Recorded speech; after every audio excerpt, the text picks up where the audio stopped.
church should not be falling apart because the economy is falling apart.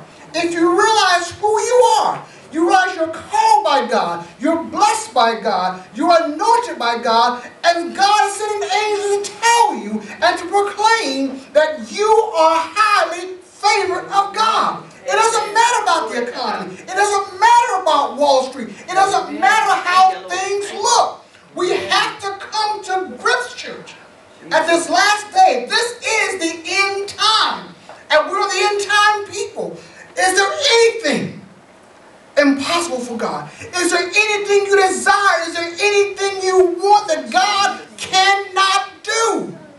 And he told Mary, if you go down to the 35th verse, and the angel answered and said unto her, the Holy Ghost shall come upon thee, and the power of the highest shall overshadow thee.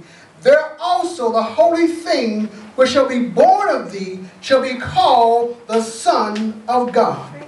And church, we have to realize that God has given us. The Holy Ghost has came and overshadowed us, and we are blessed and highly favored of God. God has produced a seed in us, and it is now time for that seed to come forth. All the generations before us had waited to see. Even you, your family. No one in your family has arisen to the occasion. No one has mounted up. But God is saying you are the chosen vessel. You are the one who's going to bring deliverance. You are the one who's going to make the difference in your life, in your family's life.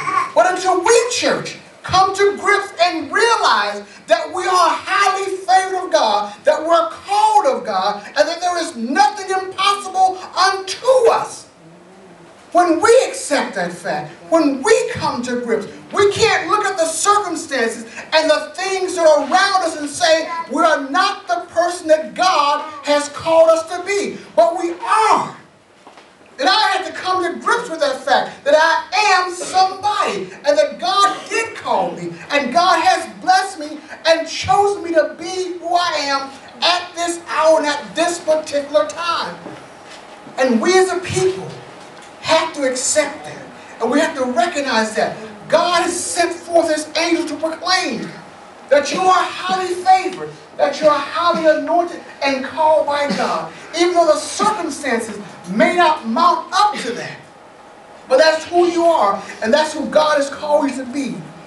And if we, no matter how things look in your life, no matter where you wind up to be, no matter where you go, no matter what you do not have, you still have the favor of God. You're still called by God, and you're still blessed by God. Because we tend to wrestle and debate with who God says we are. Well, my family said it's never happened before. I don't understand, God, why you chose me. That's not the point. That's not the issue.